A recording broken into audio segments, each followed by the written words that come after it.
Hello and welcome to another episode of Guess That Record. I am your host, Jackson Reed. This is the show where we talk about music and try to figure out which album I pulled from my collection. Thanks again for tuning into another episode. Your support is always appreciated. Our guest today is a world-class session musician who specializes in trombone.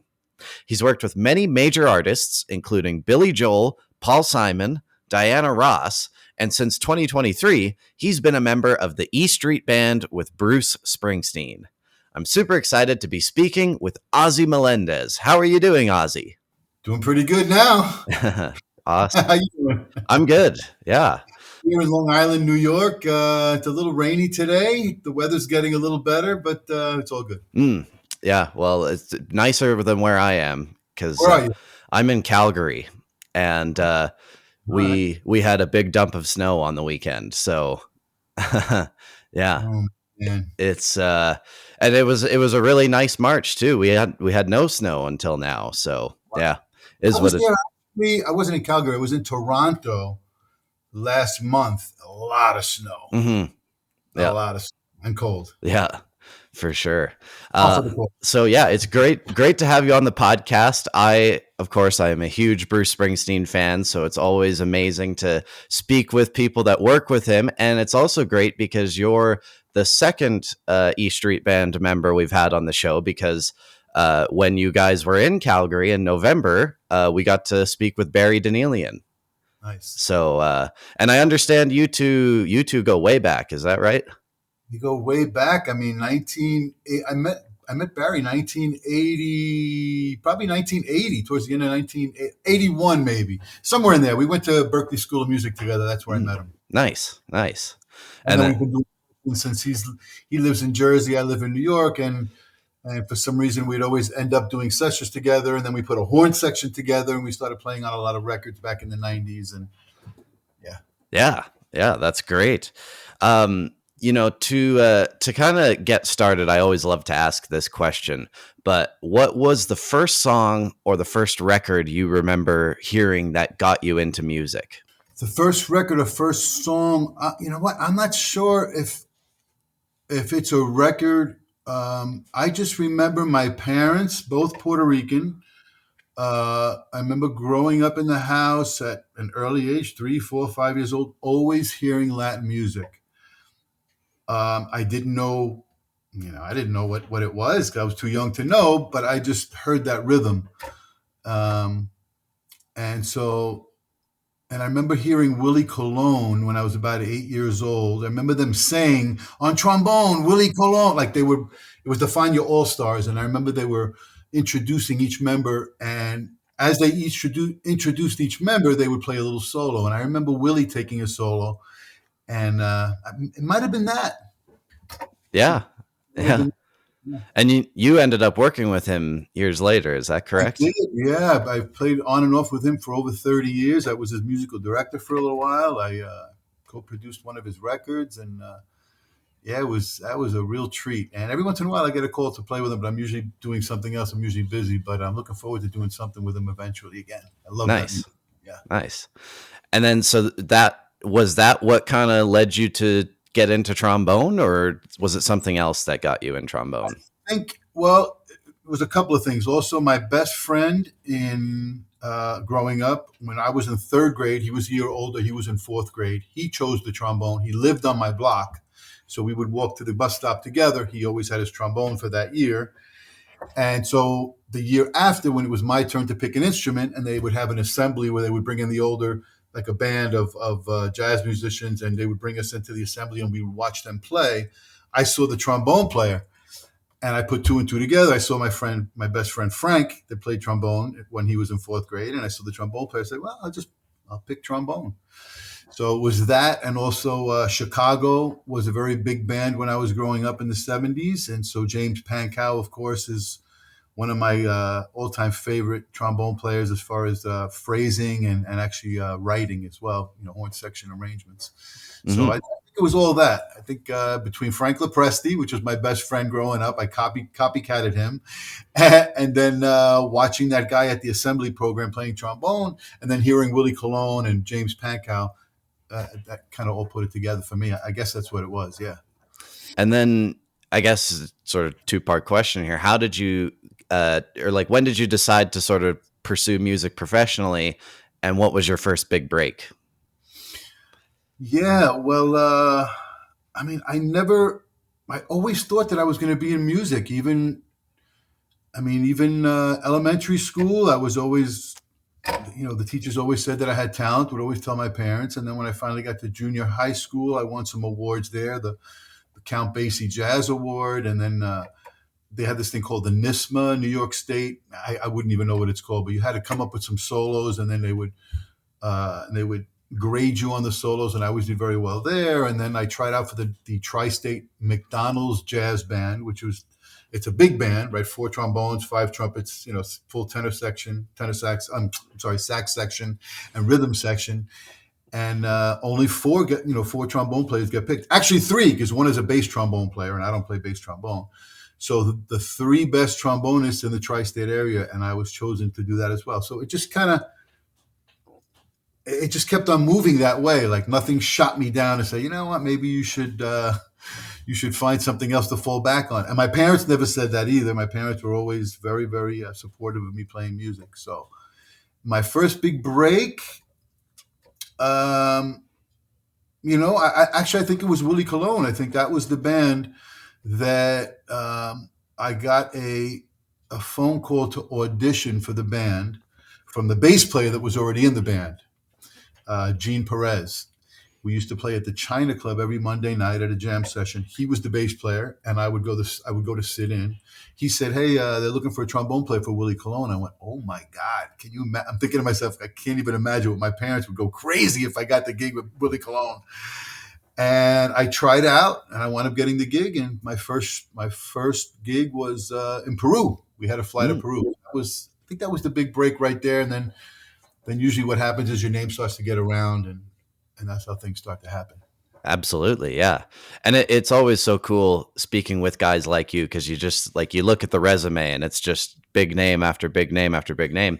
And I would love to ask you about your work with Billy Joel, because the great thing about doing this podcast is that we've had a lot of crossover with Billy Joel. Actually, last year, we got to go to Billy's show in Seattle, and we did an interview with Chuck Berge, Billy's drummer. Yeah. And he brought us to the after party after the show. So we were talking with everyone else in the band. So a lot of crossover there. How did you get hooked up with Billy? Well, first of all, I love Chuck Berge. Great friend, great drummer, amazing guy. Yep. Miss him. How did I get hooked up with Billy? I think the first show that I did with Billy might have been. Oh, no. Okay. So I played on the River of Dreams record. Richie Canada, who was the original sax player, he is Rico. Play Rico. He's the original Rico, Richie Canada. And I are very good friends. He has a studio here on Long Island, Cove City Sound. And I used to do a lot of sessions there for him. And when Billy needed a horn section for the River of Dreams, he called me to be on it, Richie. I guess Richie might have been in charge of putting the horn section together. I don't remember that part of it, but most likely that's the way it would have happened. And so that's how I met Billy. He was there at that session. And I'm not sure what year that was, whatever year. 92, 93, thereabouts. Okay. Wow. Yeah. And then I don't think I did anything with him. I have a horrible memory when it comes to this, but I'm going to give you my best recollection is I don't think I did anything with him after that until the year 2000, where I did the Millennium concert with him. And actually, Barry was on that gig as well, Barry Daly. Yeah. And it was me, Barry, and Richie Canada. We did the Millennium concert at Madison Square Garden. And then after that, it just kept on going. Whenever Billy would have some kind of a big gig or whatever, where he would want to do something a little special, he would add a trombone and he would add a baritone sax. He would make the horn section a little bigger. And so I wound up doing the last play at Shea as well. I did his 100th show at Madison Square Garden. I'm out of succession now, but after that, I did a bunch of shows with Billy after that. So I'm probably missing something, but yeah. So, but the big ones were the last play at Shea, the Millennium Concert, of course, River of Dreams, which I have the. Ooh, nice. I think it says my name on there somewhere. Yeah, it does. Hey. Yep. So Super yeah, cool. he gave me that, and yeah. So that's my thing with Billy. Yeah, real Yeah. super. Band is fantastic. I know Carl Fisher. I know everybody in the band really well. They're all sweet guys, and I honestly thought that at one point in time that maybe I would be able to play in that band, and Yeah. so I waited for that to happen. Kind of got close, but it didn't materialize. Yeah. Well, I mean, that's really cool that you got to be at the Shea concert, because of course I've talked with Chuck about that, like how that was just insanity, and of course the whole thing with Paul McCartney showing up and like Tony that. Bennett and just everybody, Yeah. Steven Tyler, and it was just an incredible show. Huge stage. I think I was told that the producer that used to produce all the Kiss concerts was the guy that actually put that whole staging together. And the stage was the size of a football field. Yeah. Now, not the actual stage where the band was on, but there was like television screens on one side. I mean, throughout the whole thing, there was television screens, but from end to end was the size of a football field. Incredible. Yeah, absolutely. And then also, yourself being a Long Island guy, that has to be cool to work with Billy, since, he's kind of the king of Long Island. Yeah. Super, super cool. Mm-hmm. And And I was kind of I don't think my career would have been complete if I hadn't played with Billy Joel being from Long Island. So thank God that happened. yeah, absolutely. This episode of Guess That Record is sponsored by Marvel Marketing. Marvel Marketing is an award-winning digital marketing company headquartered in Calgary, Alberta, Canada, working with clients in different industries from all over North America, including Canada, the United States, and Mexico. Marvel Marketing services include website design and development, website maintenance, search engine optimization, public relations services, and social media management, amongst others. To find out more, visit marvelmarketing.ca. This episode of Guess That Record is sponsored by GuitarWorks. One of Canada's top independent music stores for over 30 years, GuitarWorks carries a huge selection of musical instruments from the biggest brands in music, including Gibson, Fender, Martin, Yamaha, and Paul Reed Smith. Visit any of their 3 Calgary locations or shop online at guitarworks.ca and join the Guitar Perks program to earn money back with every purchase. GuitarWorks, your total guitar store. This episode of Guess That Record is also sponsored by Recordland, home to the largest selection of music in Canada. Buy, sell, and trade tapes, CDs, and vinyl. Located in Calgary's Englewood neighborhood on 9th Avenue Southeast, visit them in person or on Instagram at Recordland Calgary. And, and kind of moving ahead to, the present day, you're now with Bruce Springsteen. And I would love to know how you kind of got set up with Bruce, because you're one of the newer members of the band. Is that correct? Yeah, I'm one of the newest. It's myself and the percussionist also joined in 2023. Well, that happened because, unfortunately, my friend Clark Gayton played trombone for Bruce for a while. And I actually played with Bruce for Clark in 2009. 2009, Clark Gayton, the trombonist, couldn't make it, asked me to fill in for him at the Garden. Played with Bruce, I think it was 2 shows. Loved it. So they I was kind of on the radar already. And so then when Clark got sick in 2020, the end of 2022, I had been playing with Mark Anthony for 20 years. And my last show with Mark Anthony was 2022. It was actually the last show that I got the text from Barry saying that this might be happening, that they may use me for Bruce. And I was very, very happy, because I figured, I loved playing with Mark Anthony. I love that music, and the band is amazing. but it had been 20 years already, and I was not that I was looking for something else, but I guess he's watching out for me, and he said, "You know what? It's time for you to do this." And so, for me, I was very happy and humbled. And again, it was because of Barry and Kurt Ram, who was the other trumpet player. Kurt, we had worked together, myself and Kurt, in years past as well. And so that's usually how it happens. You work with people, and you hope down the line, if something pops up and they get asked, "Hey, do you know a singer, or do you know a drummer, or do you know a trombone player?" that they'll say, "Yeah, I know this guy." And that's what happened. "Do you know a trombone player?" They both said my name. Bruce said, "All right, well, we don't have to audition him. If you guys co-sign for him, that he's in." And that's how it happened. And I started January 2023.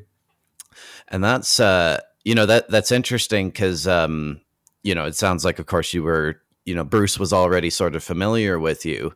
And I think so. From 2009, I can't be sure that he would have remembered. I don't know, or even if they said, "Look at the videos," because it is on YouTube, 2009, playing at the Garden, and I'm on that.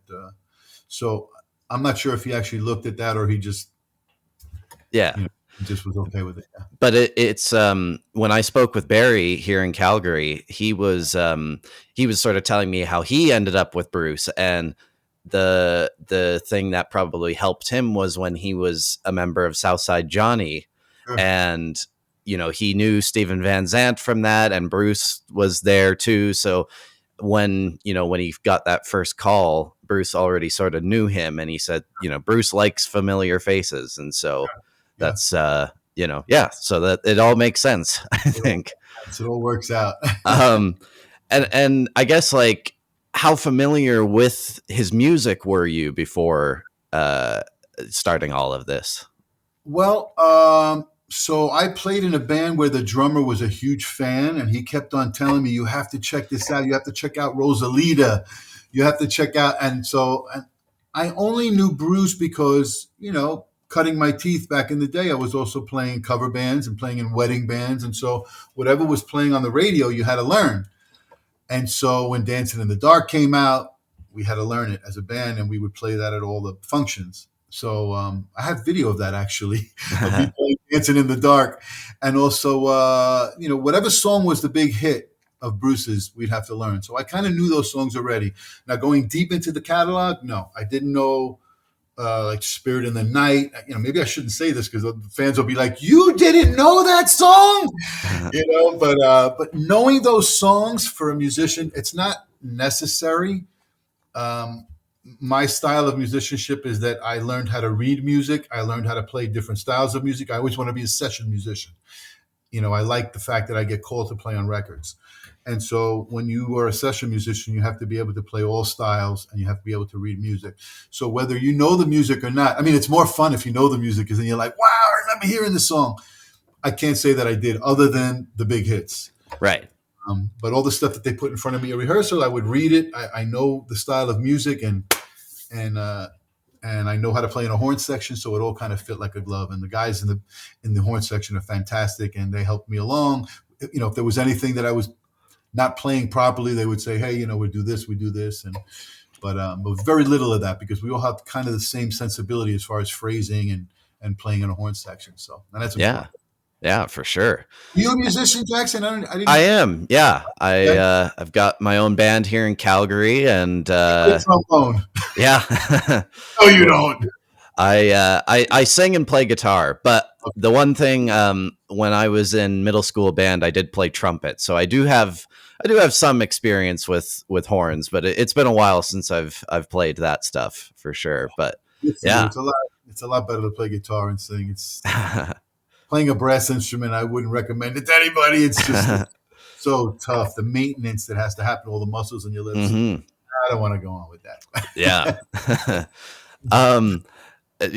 Going back into things, though, with with this current tour, I've been to 2 shows. I went to see you guys in Seattle, and then, of course, Calgary this past November. And the one thing I've just, like, across both shows that I've personally been to, and just from clips I've seen and everything, it seems like there's more excitement and energy surrounding Bruce than ever before. So, what has it been like to sort of experience that on stage?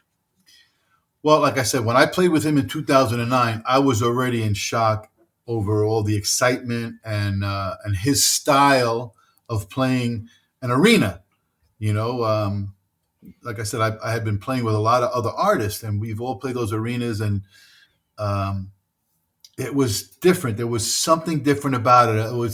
It's actually, yeah, it's more like playing in a club. He treats it as though he's playing still at the Stone Pony, but we're playing in front of 25, sometimes 90,000 people. But he still treats it like it's a club, and I think every audience member out there feels like he's singing to them. It's pretty amazing. I mean, it does not get, you know. I feel that every time I play. There's always an excitement there, and I'd like to think that I add to it, and everybody in the band adds their little piece to the excitement. But how could you not be excited playing with Bruce Springsteen at this stage of the game? And people are so thankful, and so I mean the stuff that I get online, and I'm the newest member, and they treat me like I've been there forever. And the stuff that they write is it's so sweet, and it's like a religious experience, is what they keep saying, and it really is, it truly, Hmm. truly. And for me too, up there, I truly feel like it's almost an out of body experience. I never would have thought that I would have been, towards the end here, touring with Bruce Springsteen, one of arguably the most incredible talent, rock and roll, legendary E Street Band, music ever. Hmm. And so I'm very thankful. Yeah. Yeah. And, since you are kind of, the new guy in the band, Yeah. it was interesting, again, talking with Barry, and he said something that was quite interesting, how he finds that Bruce is almost kind of like a jazz musician in the way that there's a real sense of unpredictability in the performance, like he might do something and then you got to turn things around on a dime. He has a lot So of trust in his musicians. He has all the trust that whatever he feels he wants to happen, he knows he's going to get that reaction out of the band. The band's going to be right there with him. Is going to have his back, and it's going to, it's going to go out to the crowd. And so, yeah, he's very. You have to watch him. If you don't watch, you could step in a lot of holes. yeah, so Years ago, it was okay to step in holes because only the people in the audience would know. But now you step in a hole, it's on YouTube forever. So you got to be careful. You have to be focused. And yeah. so has that been like different for you? Like, have you ever been with a performer quite like that before? I have actually. I played way back when with his name is Rick Mango. He used to play for JD Americans, and he had a band, and we did over 200 weddings a year. Incredible. Yeah. And he was kind of the same type of performer where he reads the crowd. Now we're not playing arenas; we're playing in we're playing somebody's wedding, but it doesn't matter. 150 people. He sees who's on the dance floor, he sees who's not on the dance floor, and he's reading the crowd. So he would change sometimes in the middle of a song. He wouldn't just change the set. There would be no set list. He's just reading what the crowd wants. He'll play something that's a little Latin. He sees a lot of people get up. Well, we'll keep playing Latin music. If, he plays a ballad and nobody gets up to dance, he's going to stop right in the middle and blah, blah, blah. Or he's going to point to you and say, take a solo, because he has to talk to the maitre d' to find out when the next break is. So you have to constantly be watching. So it's funny that you mentioned that, because when Barry and Kurt were starting to prep me for this, they said, all you have to do is remember, just keep watching Bruce. And I remember thinking to myself, I've been watching Rick my whole life, so that's not anything that's any different. And quite honestly, you're supposed to always watch the leader. I mean, there's two things for a horn player. You're going to watch whoever the musical director is. You have to be right there always, because if you miss a cue, you're in trouble. And as a horn player, you just have to make sure that you're phrasing properly with the lead trumpet player, right? You have to make sure you're supporting the lead trumpet player in tune and also in the phrasing. Yeah. So those are the two things that I've always had under my belt. I like that. Yeah. It's like you take, you took that from a super small wedding gig and applied it to, a big arena or a big stadium. That's pretty cool. Everything leads you up to, to me, there was never anything little. I mean, no matter where I played or for could have been for two people, it could be for 200 people. It didn't matter. I was playing for me. I wanted to make sure that I was happy at the end of the night with how I played. And also, you want the band to be happy too, because the band can be great, and if you suck, Mhm. that's kind of a drag too, you know. So Yeah. it's important coming up. And then, so, with the current tour, you guys just coming up in May here, you're going back over to Europe. Yes. And it's been interesting because, of course, last fall, there was that documentary that came out called Road Diary, which is really good if any listeners out there haven't seen it.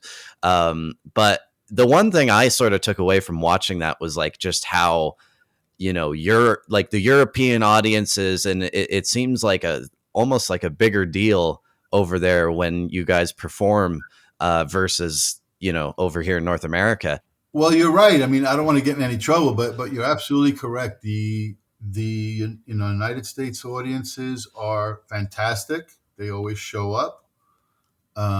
They're screaming, they're dancing, they know all the lyrics. And when you go to Europe, I mean, they always say that I find that being a Latino, right? Emotional. Maybe there's more emotion over there, like when we go to Barcelona, Spain, Italy, those places.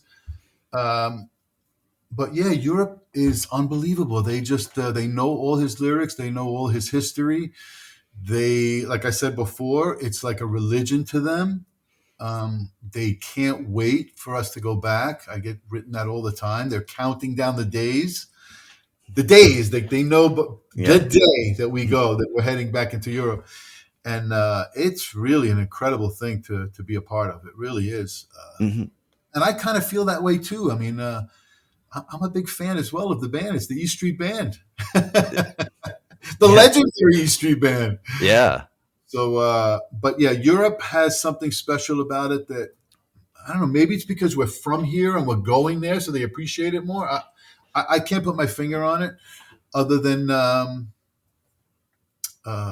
it is a phenomenon. Yeah. Yeah. I mean, you look out into the crowd and everybody is just all smiling and singing the songs with their hands in the air. And Bruce is like the maestro up there. He's actually, it was said, I can't remember who said it in the documentary, but he just knows exactly what to say, what to do, even between songs to get the people going. Mm-hmm. Just love being there. And, he's orchestrating the whole thing, not just the music, but people's emotions. It's an amazing thing to watch. Yeah.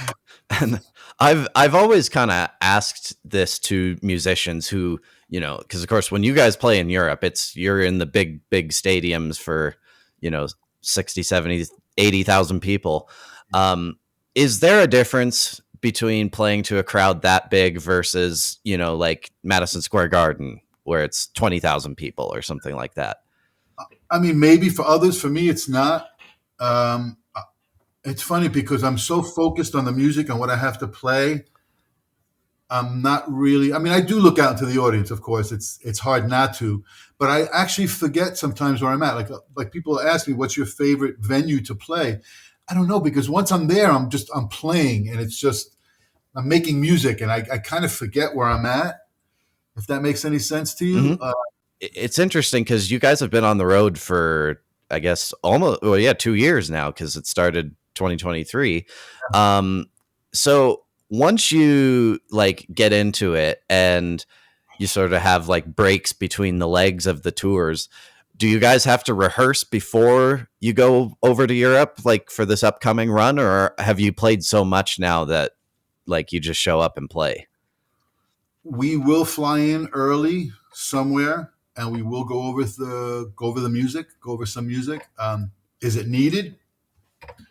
You don't want to take that chance, right? You don't want to, you don't want the people to go for that first show and we're a little rusty. We don't want that to happen. So yeah, we are going to rehearse before this leg. And but having said that, I don't know what we're playing. Right. I'll find out once I get there. And then we have to do our homework while we're there and then rehearse it and learn it. But I could almost say with a lot of certainty that's not going to be the same. I mean, obviously there are some songs that he'll always play, he has to play, but I would guess that there's going to be some surprises in there too. Oh yeah, for sure. Don't hold me to it. Yeah. Yes, that there's going to be some surprises. To kind of wrap things up here, and if this is above your pay grade or whatever, you can tell Most me. likely it is. Is so you guys have been on the road for 2 years. These shows in Europe coming up here are the only thing that's on the schedule this year. Is this the final run for the tour, or will we see more of you in the future? That is the billion-dollar question. It really is. I mean, we all, of course, hope, and in my case, pray, because I want to keep going. I love it. That there will be more stuff. Bruce can play anywhere in the world, any day of the week. It's just up to whatever the factors are. He keeps saying, and I think he said in the documentary as well, that he's going to keep going until the wheels fall off. So who knows what that means? Yeah, absolutely. To me, that means that Bruce will definitely keep going. Yeah. Yeah. When and how, that I don't know. But I don't think anybody has to worry about him retiring. I think he's going to go until the wheels fall off. That's what he says. Yeah, for sure.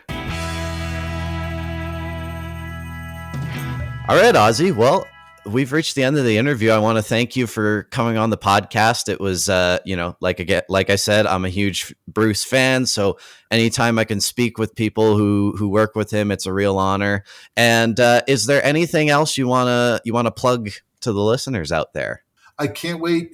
For the people that are watching in Europe, I can't wait to see you guys. Come and say hello. Thanks for tuning in to another episode of Guess That Record. Make sure to leave a 5-star review and tell your friends to check us out. I want to shout out our radio partners currently airing Guess That Record as a syndicated show.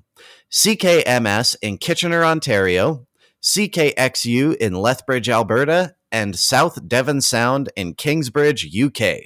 So if you're in those markets, be sure to check those stations out to hear the show. If you're with a radio station and you'd be interested in adding Guess That Record to your programming, send us an email to guessthatrecordpodcast@gmail.com. We'd also appreciate it if you follow us on Instagram and TikTok, where our username on both platforms is @GuessThatRecord. And lastly, subscribe to our YouTube channel to see the video versions of these amazing interviews. Remember to keep rocking, and we'll see you on the next episode of Guess That Record.